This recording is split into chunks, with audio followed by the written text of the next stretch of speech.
हाय विवेक भाई, कैसे हो? हाँ भाई, बताओ। और बताओ, क्या हाल चाल? अरे नहीं यार, मैं आपको क्या बताऊँ। आपको तो पता ही है, मैं ट्रेडिंग करते रहता हूँ। और मेरे दोस्त ने रिकमेंड किया कि भाई इन्वेस्टमेंट भी स्टार्ट कर ले। और मैंने जैसे ही इन्वेस्टमेंट स्टार्ट किया है ना, वैसे ही मेरा बैंक अकाउंट भी खाली होना स्टार्ट हो गया। जी हाँ यार, मैं आपको क्या बताऊँ भाई, बहुत ही पैसों की दिक्कत है यार। अच्छा, एक बात बताओ।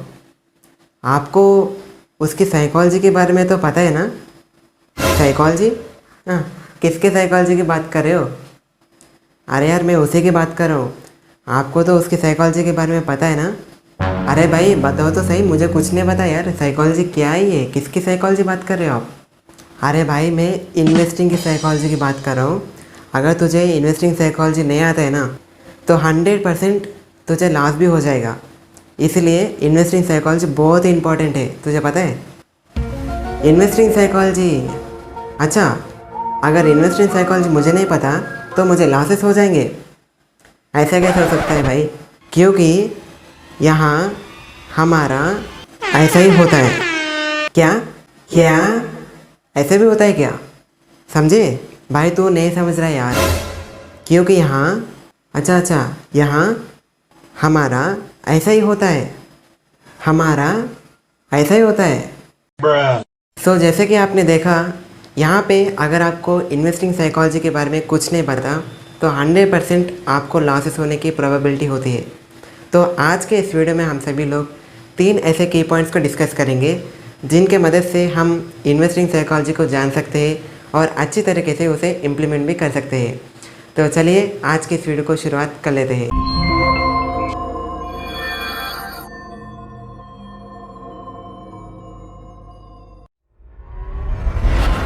तो दोस्तों देखिए, हमारा पहला की पॉइंट है कि स्टॉप प्लेइंग बायस गेम।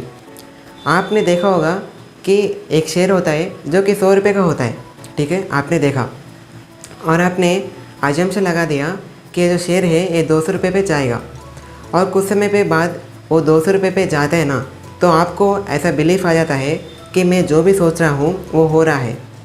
तो कुछ इस तरीके से आप क्या करोगे, इसी के बेसिस पे, बिना कोई फंडामेंटल के, बिना कोई टेक्निकल एनालिसिस के, आप ऐसे में डिसीजंस लेने लग जाओगे कि अगर आपका जो भी मन बोल रहा है ना, उसके हिसाब से आप एक्ट करने लग जाओगे। 100% आप बताइए, लॉसेस होंगे या फिर प्रॉफिट होंगे? नीचे कमेंट करके ज़रूर से बता दीजिए। तो चलिए अब हम बढ़ते हैं सेकंड की पॉइंट की तरफ। हमारा सेकंड की पॉइंट है कि make a perception of risk.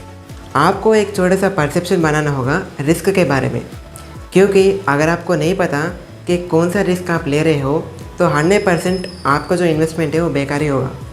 जैसे कि आपने 100 रुपये लगाया, ठीक है? 100 रुपये के अंदर अगर वो शेयर 80 रुपये पे आ जाता है ना, 80 रुपीज़ पे आ जाता है ना, तो आप क्या सोचोगे कि भाई बेच के बाहर निकल जाते, लॉस तो हो गया। अब आप बाहर निकल गए। जैसे ही आप बाहर निकल गए, जो 80 रुपये का शेयर था वो 150 रुपये, 200 रुपये पे पहुँच चुका है।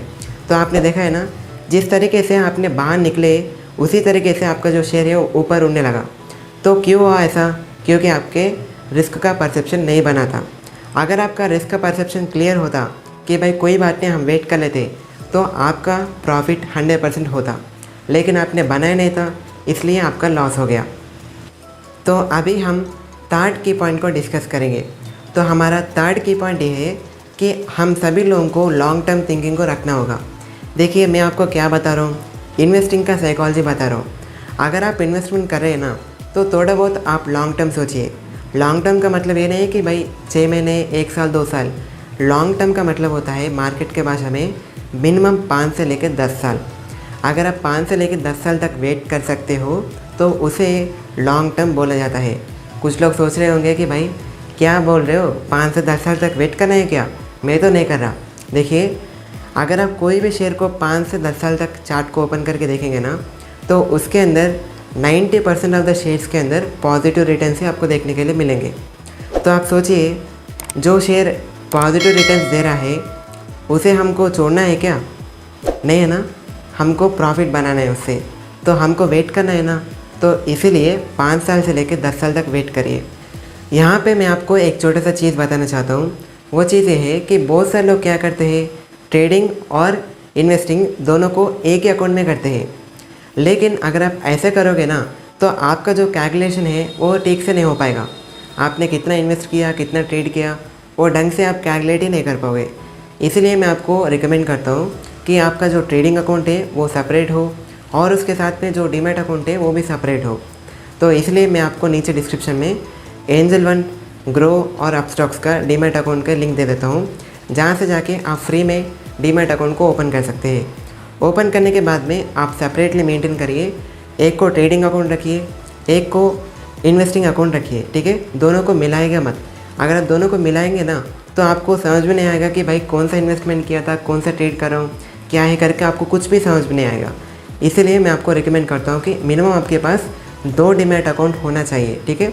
हमारे 3 की पॉइंट्स में से सबसे अच्छा और सबसे इम्पॉर्टेंट क्या लगा नीचे एक बार कमेंट करके ज़रूर से बता दीजिएगा। उसके साथ में अगर आपका ये वीडियो अच्छा लगे ना तो क्या सोच रहे हो मेरे भाई, जल्दी से लाइक कर दो, ठीक है। लाइक करने के बाद में हर दोस्त के साथ शेयर करो क्योंकि ये इन्फॉर्मेशन स्प्रेड हो सके। और उसके साथ में हमारा जो चैनल है उसे सब्सक्राइब करना बिल्कुल भी मत भूलिए, क्योंकि अगर आप सब्सक्राइब नहीं करेंगे ना इसी तरीके से फ़नी और इम्पॉर्टेंट वीडियोस मिस हो जाएंगे। तो मैं मिलता हूँ आपके आने वाले नेक्स्ट इन्फॉर्मेटिव वीडियोस के अंदर। Till the time you grow and contribute. Thank you.